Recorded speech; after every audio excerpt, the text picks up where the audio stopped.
ഈ കാണുന്ന പൂവ് വെള്ളത്തിലിട്ട് നിങ്ങൾ എത്ര പേർ കണ്ണ് കഴുകിയിട്ടുണ്ട്?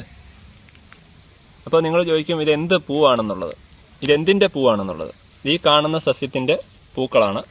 ഇപ്പം നിറച്ച് പൂക്കൾ ഉണ്ടായിട്ടുണ്ട്. അപ്പോൾ ഇത് എന്ത് സസ്യമാണെന്ന് ചോദിച്ചു കഴിഞ്ഞാൽ നമ്പ്യാർ വട്ടം അഥവാ നങ്ങിയാർ വട്ടം എന്ന സസ്യമാണ്. ആയുർവേദപരമായിട്ട് ഒരുപാട് ഔഷധ മൂല്യമുള്ള ഒരു സസ്യത്തിൻ്റെ പൂവാണിത്.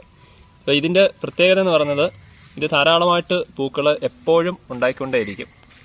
ഇത് കൂടുതലും കണ്ണിൻ്റെ കാഴ്ചശക്തി കൂട്ടാനായിട്ട് പരമാവധി പണ്ടുള്ളവർ അതേപോലെ കണ്ണിന് കുളിർമയേകാൻ വേണ്ടിയിട്ട് ഇതിൻ്റെ പൂക്കൾ തലേ ദിവസം വെള്ളത്തിലിട്ടതിന് ശേഷം പിറ്റേ ദിവസം രാവിലെ എടുത്ത് കണ്ണ് കഴുകാൻ ഉപയോഗിച്ചിരുന്നു. പിന്നെ അതേപോലെ ഇതിൻ്റെ തൊലിയും അതേപോലെ ഇതിൻ്റെ വേരിനും ഔഷധമൂല്യം കൂടുതലാണ്. ഇതിൻ്റെ വേര് വെച്ചിട്ട് പല്ലിന് വേദന ശമിക്കാനായിട്ട് ഉപയോഗിക്കുന്ന ഒരു മരുന്നുണ്ടാക്കുന്നുണ്ട്.